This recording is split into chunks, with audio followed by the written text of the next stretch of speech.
What is going on, guys? Welcome back to Wildcat Cave. It is the best time of the year, and I'm not talking about Christmas here. We've officially hit the point in the year when football and basketball overlap. And for schools like Kentucky, who aren't football or basketball school, that means double the fun for us fans. Now, this video specifically, we are going to look ahead to the basketball season, and we'll break down this year's team. We'll take a look at some of the key players, their strengths, their weaknesses. We'll take a look at our schedule, maybe what should or shouldn't be the standard for this year. And then at the end, I'll give my prediction on how I think this team will do.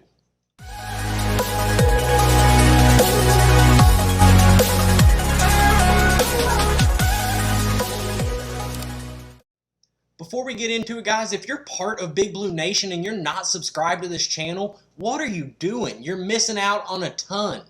Also, if you're excited for the season, go ahead and drop a thumbs up on this video for me. It doesn't cost you guys a thing to subscribe and like, but it helps me out a ton, and I really appreciate it. Now, let's get into it, guys. I'm not going to break down every single player on the roster, but we'll look at some of the key guys and how they can contribute. We'll start off with some returning players here, guys, and the most obvious returning player for Kentucky this season is, of course, Brendan Canada. I'm just kidding, guys. We all know it's the reigning National Player of the Year, Oscar Tshiebwe. Last season, Oscar averaged 17 points and 15 boards for the Cats per game on 60% shooting. Now, asking Oscar to put those numbers up in back-to-back seasons would be a tall task. It is hard enough to put up video game numbers for one season, let alone twice.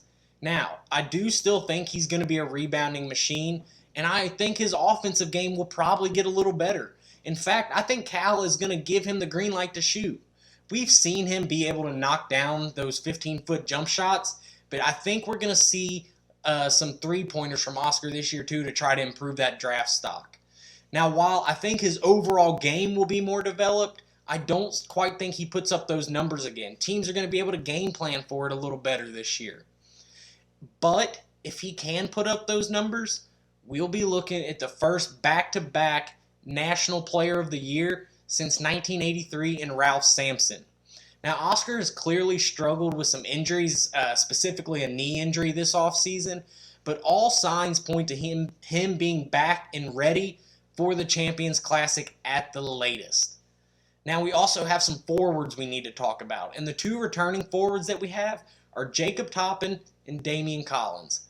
Both of these guys are super freak athletes. They're your typical Cal player. They're long. They're athletic. They can guard multiple positions. To me, Toppin is a little better of the two. From what we've seen from him so far, his offensive game has taken a huge jump. And overall, I think his game in general has taken a huge jump, more so than anyone else on the team. Cal said he has gotten more shots up in the gym after practice than anyone so far. And we've seen that pay off in these exhibition games. His turnaround fadeaway seems to be money so far when he's unable to get to the rim. Now, Damian, on the other hand, he does seem to have made some progress, mostly physically with his body, but I still think his offensive game still has some work or a little left to be desired, in my opinion, especially when it comes to getting to the rim. He takes threes and some jump shots, and that's all well and good, and I'm here for it, especially when they're falling. But I would like to see him get to the rim and finish a little more effectively. Now, but don't get me wrong. Do not get it twisted. Once they get some chemistry down and Damian can get to the rim, he's going to be putting people on posters all year long. Once they figure out how to get that weak side lob going, he is going to put people in body bags and going to be playing exclusively above the rim for the Cats. Now, we also have Chris Livingston, who is our freshman forward.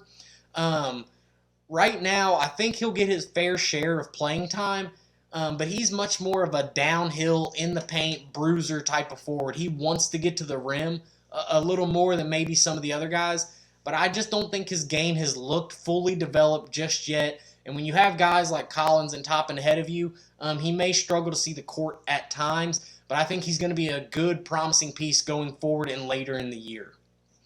Now, stop me if you've heard this before, but once again, Kentucky is loaded at guard. At point, you're going to have Xavier Wheeler and Cason Wallace, in my opinion, splitting minutes at that position. To me, their games are similar, but what they bring to the table is very, very different. We know what we have in Xavier. He's an all-SEC point guard. He's your prototype pass-first point guard. Now, towards the end of the season, his shots from outside started to fall a little more consistently, but he still gets blocked even when he beats his man to the rim. He's just too small to go bang down there in the paint with those guys. And sometimes he can dribble the air out of the ball or dribble too deep into the paint and then get trapped and force turnovers.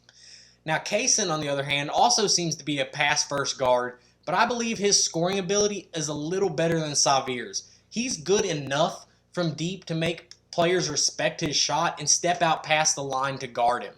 That was a problem Xavier had last year, is that no one respected his shot, so they would sag off of him and help in the lane against Oscar. Cason is also a little bit more of a slasher than Xavier and can beat his man to the rim a little more consistently, but like Wheeler, he can struggle with the rim sometimes too so far. Now, where I think Cason is really, really going to shine is defensively. He's really super long for a guy his size, and his speed is insane. He's definitely going to be the guy who leads the team in steals this year. And also with Cason at point, depending on the lineup, I think the offense is going to flow quite a bit better and be able to put points up in a hurry. I think Xavier starts most games, but I think come crunch time, you're going to see Cason running the point for the Cats. Overall, I think both guys will play a ton, and honestly, I think you're going to see both of them on the court together at times. Now, on the wings, you have C.J. Frederick, who's coming off an injury last season, and Antonio Reeves, the transfer from Illinois State. C.J. Frederick came to Kentucky for one reason, to make threes, and that is it.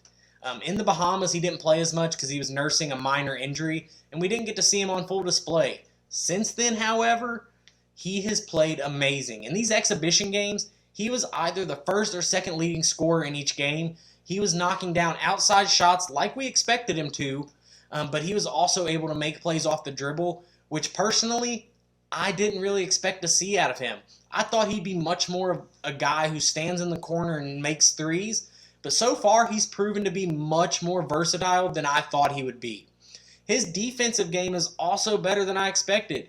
If he can continue to shoot threes at over 50%, he may be the piece Kentucky needs to make a run in the tournament this year. Now, Reeves, on the other hand, he seemed to be the breakthrough player for Kentucky this summer. He was scoring for the Cats at all three levels in the Bahamas, which got him named MVP of that Bahamas tournament. He has also struggled, though, in the first exhibition, but looked back to normal in the second one. He looked a lot better in that second exhibition game than he did the first. His shot wasn't falling quite as well in the first one, but he did average 20 points at Illinois State. Now, I don't expect him to average that at Kentucky, but don't be shocked if he's our leading scorer at the end of the season. Now, like Frederick, he can also shoot the three. He averages over 40% from deep. So if there's a night when CJ's shot isn't going, Reeves can step up and be that guy. But if both of these dudes are making shots, they could just run teams clean out of the gym. Now, as far as some of the other guys on the team, I think you'll see them get some run against some of the bad teams or in cases of injury or foul trouble. And I know the Big Blue Nation has jumped on the Adu Thiero, the Ugano Yenzo, and the Lance Ware train this offseason. And I think all of those guys have a role to play. But I wouldn't expect to see them in crunch time. We know what Lance is. A big, physical dude who will go in there and rough the game up or come in when Oscar needs a break. But his offensive game still quite isn't there. He's still missing some shots around the rim. And for Adu and Ugana, both of them have some wow moments in them.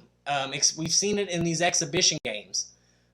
But both of them still need a little bit of work.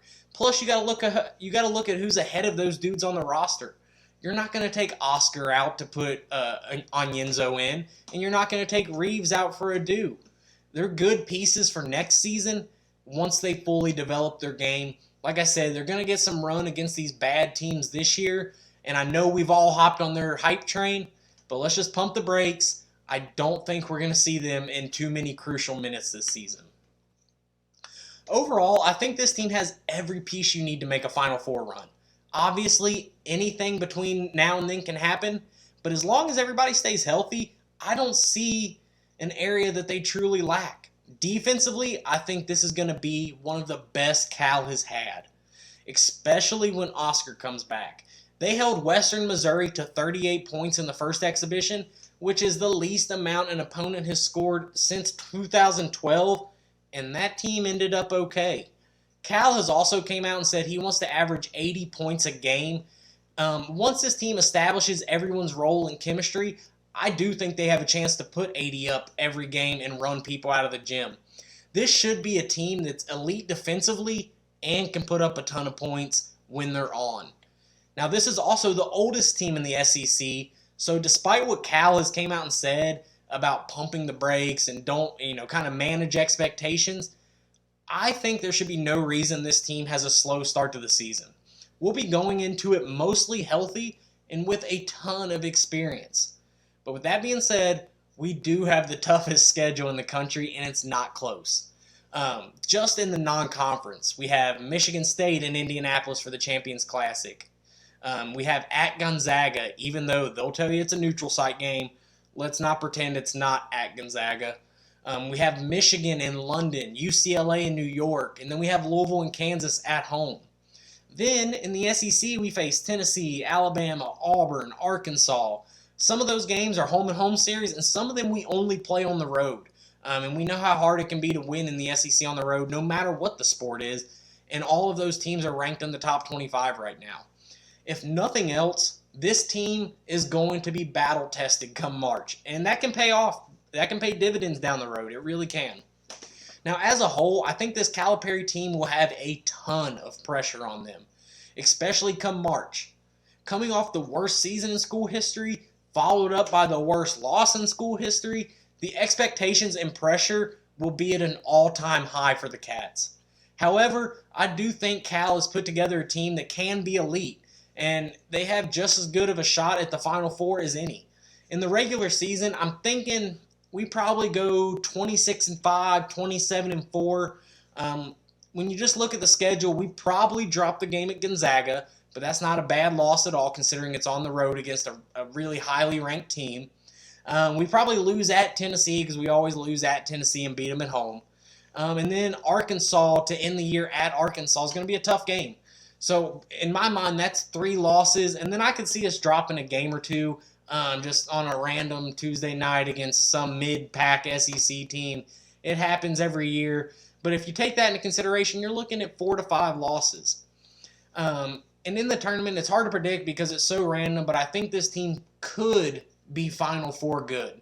It's hard to keep predicting that after we've had some of the seasons we've had, but I think this team has the pieces. But what I expect and what the standard should be are 2 completely different things. With the last few seasons being so fresh on everyone's mind, Kentucky fans are going to want postseason success, and they will not accept any excuses. It doesn't matter if we're recruiting people from high schools in Lexington to come play for us because everybody's so beat up. Kentucky fans won't want to hear that this year. They want postseason success no matter what. Now, I don't think Cal is coaching for his job this year because he's not going to be fired. He has that lifetime contract. The payout's too high. And honestly, I don't think he wants to go anywhere. But he will be coaching for the fan base's approval this year. That is just a fact. Now, in my opinion, the regular season, anything more than 6 losses would be a little bit of a disappointment. You have too much talent and too much experience to drop a bunch of games. Also, I think the fans expect an SEC tournament title this year. I think that has to be the standard for them. It's been 4 years since UK has won it. And after Cal had his comments last year talking about how he just wanted to get home to his dog and he doesn't care about the SEC tournament, I don't think fans took that very well. And they expect Cal to go to Nashville this year and bring home that title. A regular season title would be nice too. I think everybody prefers the tournament title, but we'll take both. Why not? We're Kentucky. And then finally, the NCAA tournament. These players and these coaches are going to have the weight of their world on their shoulders, especially in that first weekend, the first and second rounds. If Kentucky doesn't get out of the first weekend this year, all hell will break loose in Lexington. Realistically speaking, though, I think the standard for success for any team, or for any Kentucky team, not any team, should be about the Elite Eight. Once you get there, kind of anybody can win those games. You're playing against good competition no matter what at that point. And I've said it multiple times now. This team can be Final Four good. And that's true. And most of the national media people have picked them to be in their Final Four. But the tournament is somewhat random, and I don't think it's fair to hold a team to a Final Four standard every single year where it's Final Four or bust. I think the Elite Eight is reasonable. I think that's a decent expectation for fans. I think this team's talented enough to get farther than that. But like I said, the tournament's a little random. So if we can make the Elite Eight, I think it's a pretty successful year. Now, I also believe that if you're good enough to get to the Final Four, you're good enough to win it all. So hopefully we can, get to our first Final Four since 2015, and then from there, we'll see what happens. I truly believe this should be one of the best teams in the country this year, and if we can avoid upsets and injuries, I don't see why we can't bring home number 9. But that is all for this video, guys. Drop me a thumbs up and be sure to subscribe. Put down in the comments, what is your standard for success for this team? Is it Final Four or bust, or can we go out in the Sweet 16 and you be fine? Let me know down below, and I will see you guys next week. Go Cats!